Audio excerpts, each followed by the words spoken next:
You will hear a number of different recordings, and you will have to answer questions on what you hear.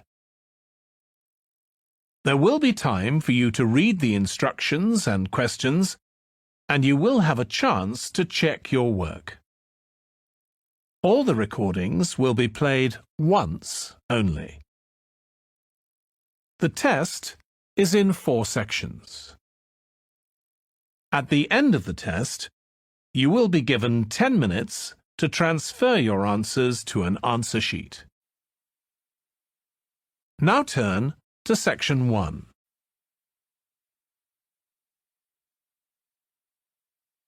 Section 1. You will hear a university administrator telling a group of new students about the central campus buildings and the facilities they provide. First, you have some time to look at questions 1 to 6.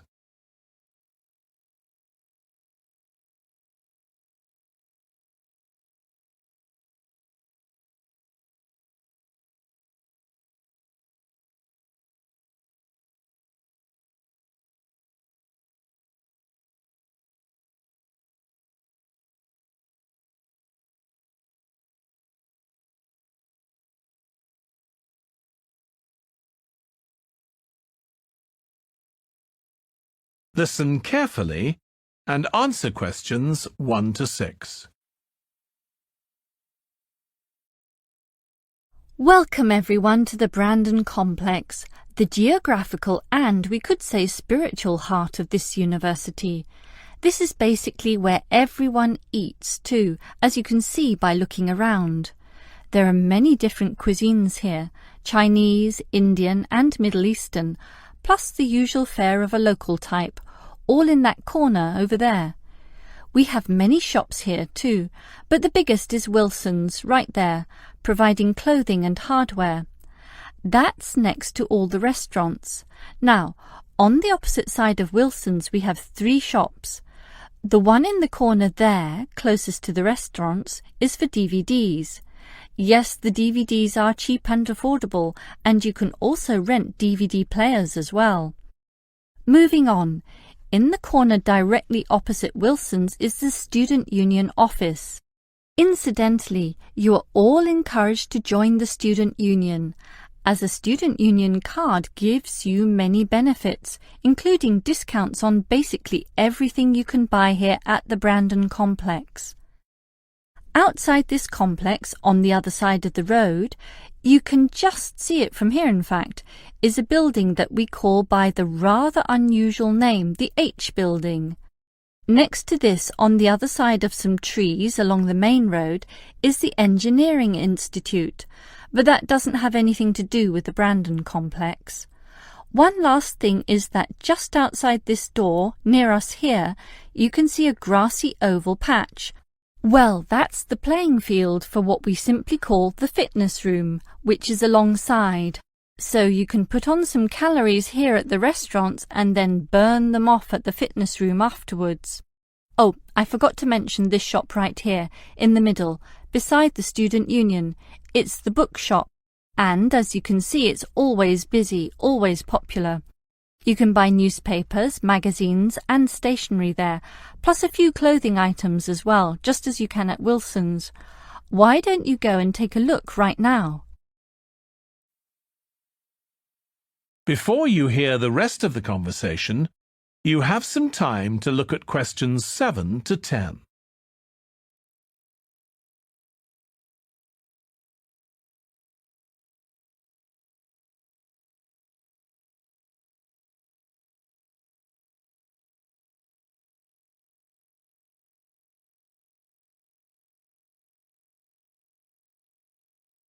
Now listen and answer questions 7 to 10. During your stay here, you might want to know what there is to do. Let's turn to the plan so I can familiarize you with the layout of the park. Most tourists would choose to stay in our guest house, located in the southeast corner. It features 63 tastefully appointed guest rooms, many of which offer spectacular views of the park. You'll find a home away from home at our guest house. But for those who want to experience the natural beauty up close, there is also a campsite. When you get out of the guest house, go straight ahead, turn right at the end of the road. To your left, there is a campsite amongst the trees where you could spend a night under the stars together with owls and chipmunks. If you look at the top left of the plan, you will notice a picnic area. You can either bring your own food, or we can deliver food to you. Barbecue is an option. The business centre is situated directly opposite the picnic area. It provides flexible, fully serviced offices, conferencing suites, meeting rooms, and is equipped with the latest multimedia facilities. Wired, as well as wireless, high-speed internet is available within the entire premises. The centre is designed to cater to both individual travellers and corporate groups. Visitors can also go to the museum, which holds a vast collection that exhibits local history and a natural habitat. You start from the guest house, just turn left at the first conjunction, then walk past the tea house.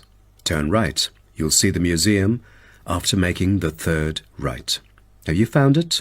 Pretty easy, right? To spend a delightful afternoon with a book and a fresh cup of coffee, you can go to the only cafe in the park. From the guest house, you go straight, then take the second right, and you'll see the cafe right in front of you. You might want to check out our all-season tennis court, which offers instruction for all ages and skill levels. It is located right opposite the cafe. That is the end of section 1. You now have half a minute to check your answers.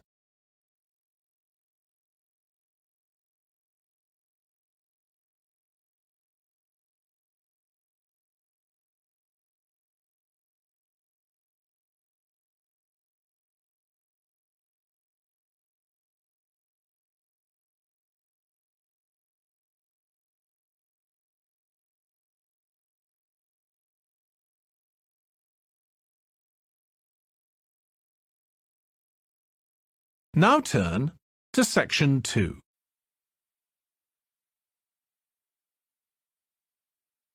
Section 2. First, you have some time to look at questions 11 to 15.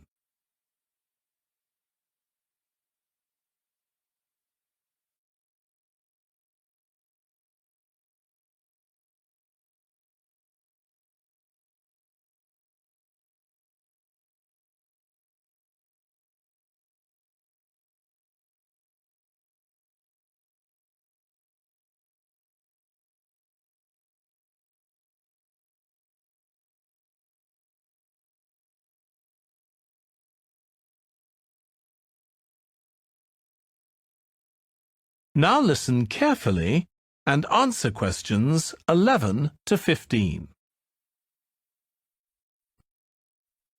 Now, let's start by seeing where you can go. As you can see on our map in the brochure I've given you, we are here at the reception block. We have a famous mill which is used for making and processing materials such as steel and coal.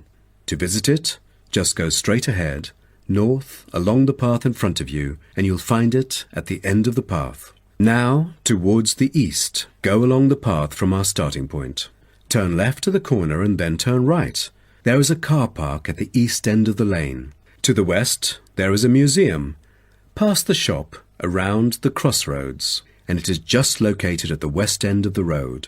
And by the way, the shop is specialized in selling a variety of ore-related souvenirs, including key rings, postcards, tin-made Lewis chessmen, and even Roman soldiers which are made from beautiful pyrite.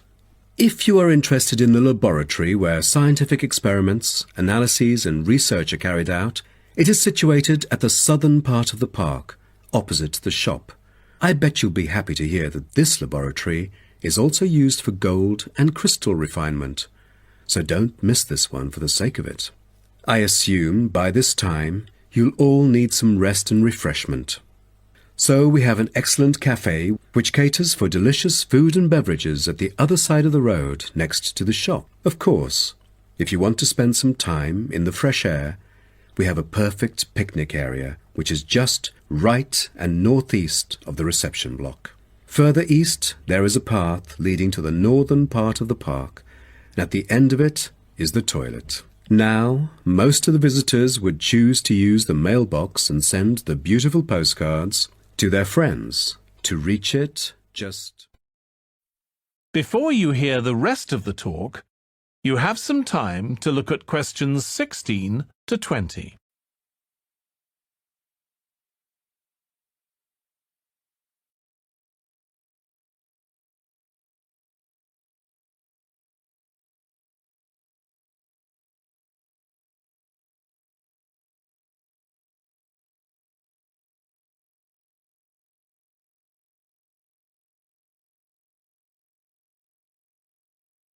Now listen and answer questions 16 to 20. Welcome to everyone here. I hope you enjoy your stay in our village and enjoy the local scenery.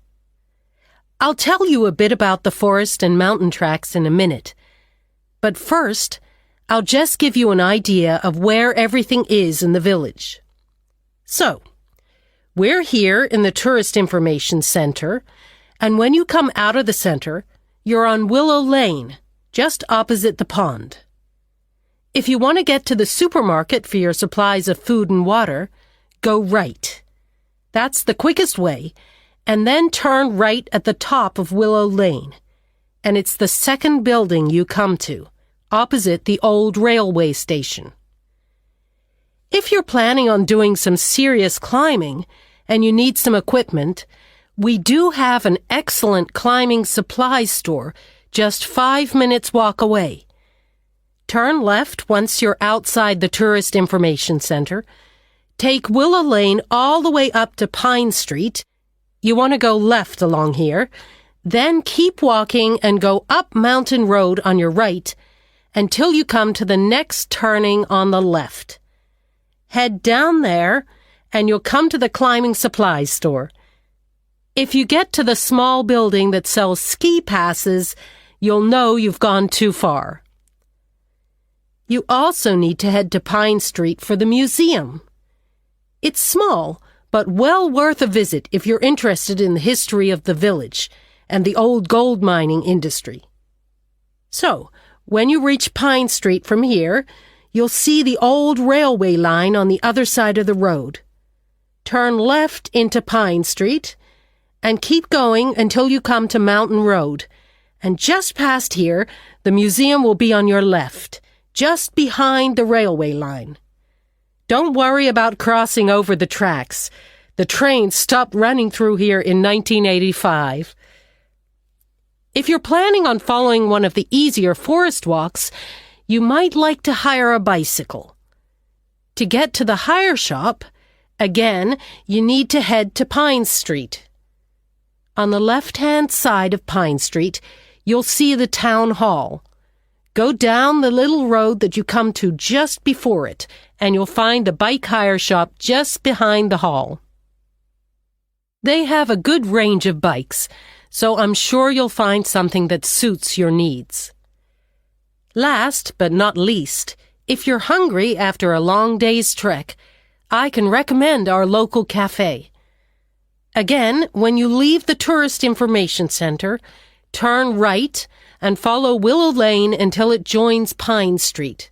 And right opposite, on the far side of the railway tracks, is the cafe. That is the end of section 2.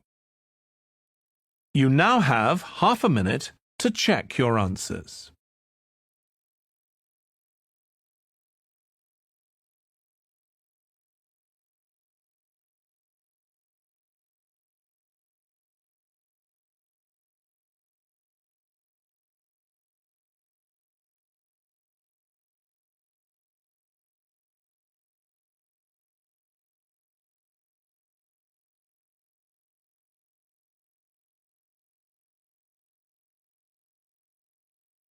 Now turn to Section 3.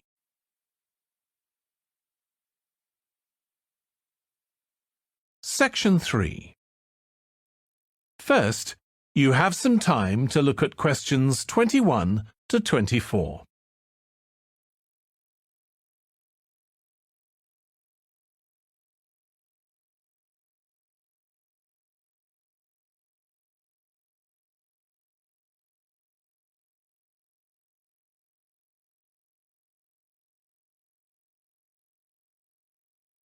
Now listen carefully and answer questions 21 to 24.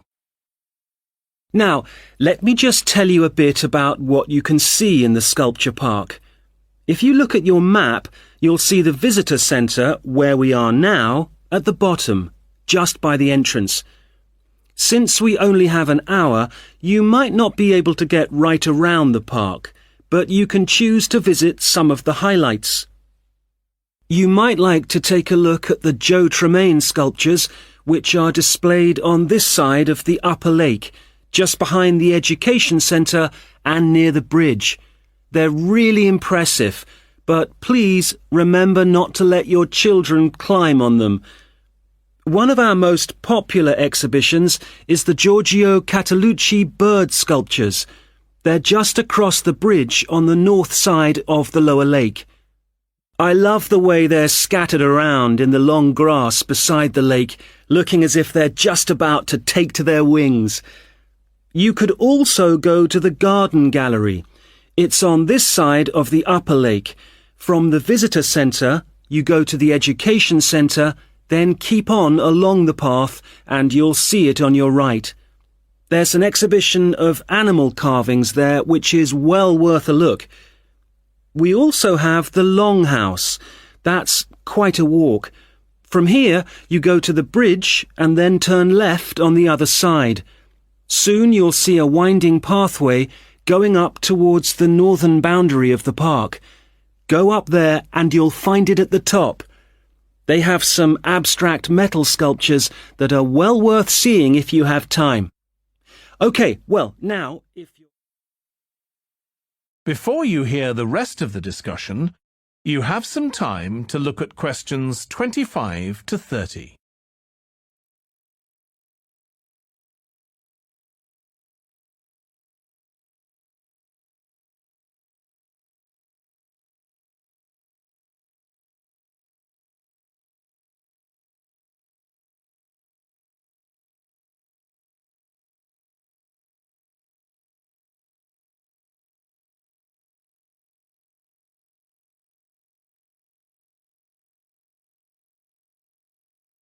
Now listen and answer questions 25 to 30. Now, we've also put together a map which we've sent out to all the residents in the area. And on the map we've marked the proposed changes. Firstly, we'll plant mature pine trees to provide shelter and shade just to the right of the supermarket in Days Road. In order to address the traffic problems, the pavements on the corner of Carberry and Thomas Street will be widened. This will help to reduce the speed of vehicles entering Thomas Street. We think it's very important to separate the local residential streets from the main road, so the roadway at the entrance to Thomas Street from Days Road will be painted red. This should mark it more clearly and act as a signal for traffic to slow down. One way of making sure that the pedestrians are safe is to increase signage at the intersections. A Keep Clear sign will be erected at the junction of Evelyn Street and Hill Street to enable traffic to exit at all times. Something we're planning to do to help control the flow of traffic in the area is to install traffic lights halfway down Hill Street where it crosses Days Road. Now, we haven't only thought about the cars and traffic, of course. There's also something for the children. We're going to get school children in the area to research a local story, the life of a local sports hero, perhaps. And an artist will incorporate that story into paintings on the wall of a building on the other side of Hill Street from the supermarket. And finally, we've agreed to build a new children's playground, which will be at the other end of Hill Street, close to the intersection with Carberry Street. Wonderful. Now, what's the next stage? Well, the final plan will That is the end of section 3. You now have half a minute to check your answers.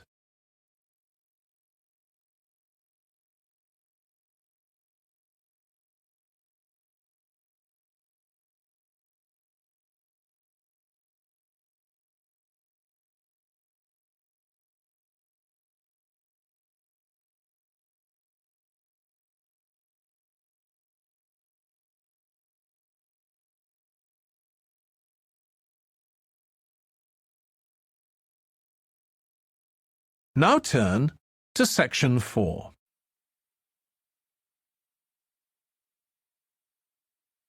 Section 4. First, you have some time to look at questions 31 to 40.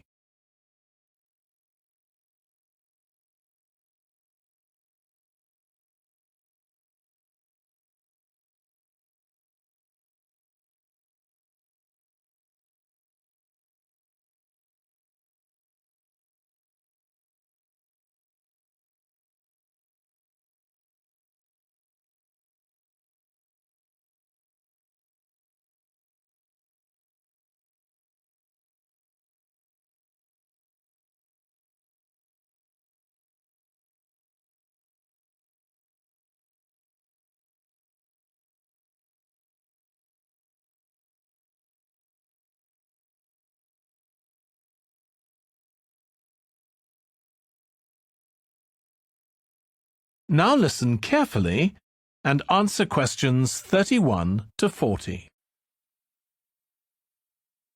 Now, if I can just show on this wall map here where they all are, you might like to go and have a look round.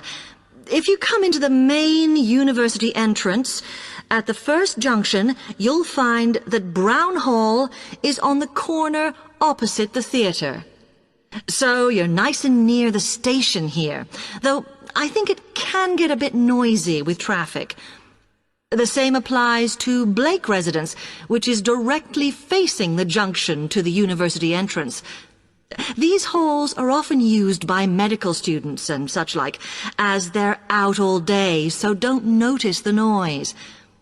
Anyway, if you then walk along Campus Road towards the main circle, you'll see the library on the corner, and Queen's Building is just past that as you head north. You will find that it is quieter here, and you may get fewer visitors. By the way, the circle is quite a feature of the campus, as it's set into the hills and has a brand new sports center in the middle. It's worth going to look around it. Now, the Parkway Flats are on the opposite corner to the library, facing the circle, as you head towards the main buildings. The main buildings are only about a 5-minute walk from here, and places in these halls go quickly, so my advice is to reserve your place as soon as possible. Then Temple Rise is inside the circle, next to the sports center, but further from the main university buildings. Now, if you'd like to go off and physically look...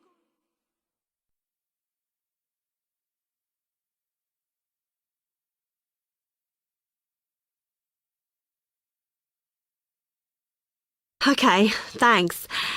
How can I get from here to Hackney then? Right, well, you can choose.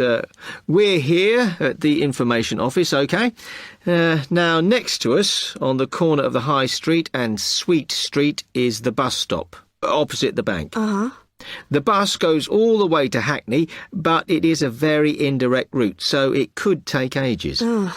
If you want to take the train, walk down the High Street towards the city, go past the bank, and on your left is the station, just before you get to the post office. There's a mainline service to Hackney Wick, so if you need to get into the centre of Hackney, you may need to pick up a bus when you get there.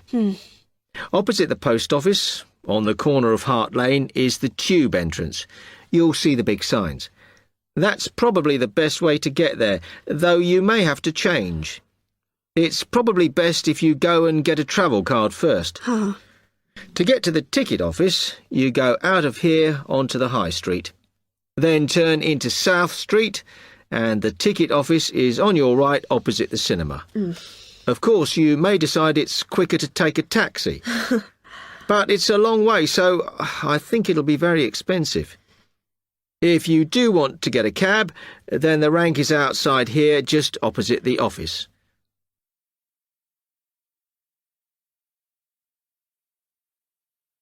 That is the end of section 4. You now have half a minute to check your answers.